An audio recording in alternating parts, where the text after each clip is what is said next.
To assess the size of the spleen, percuss the left lower anterior chest wall in a lateral direction, noting the extent of tympany.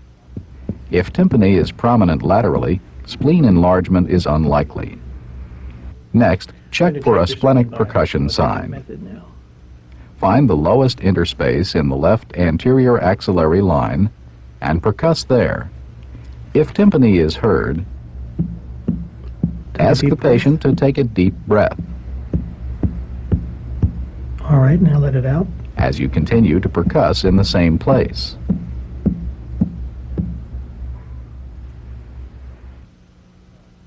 When spleen size is normal, tympany usually persists, and the sign is considered negative.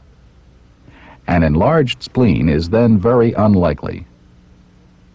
When the spleen is enlarged, tympany often changes to dullness. This is a positive sign. This sign may be falsely positive, but it indicates careful palpation. All right, I'm going to see now if I can feel the spleen. Next, palpate the spleen. With your left hand, reach over and around the patient to support the left lower posterior rib cage and adjacent tissue. Place your right hand on the abdomen, low enough to detect a large spleen, and point your fingers toward the costal margin. Once again. When the patient takes a deep breath, try to feel the spleen as it comes down to meet your fingertips. Repeat several times, varying your hand position and moving it up gradually toward the costal margin. Now, could you roll onto your... Then ask the patient to turn onto her right side and try again.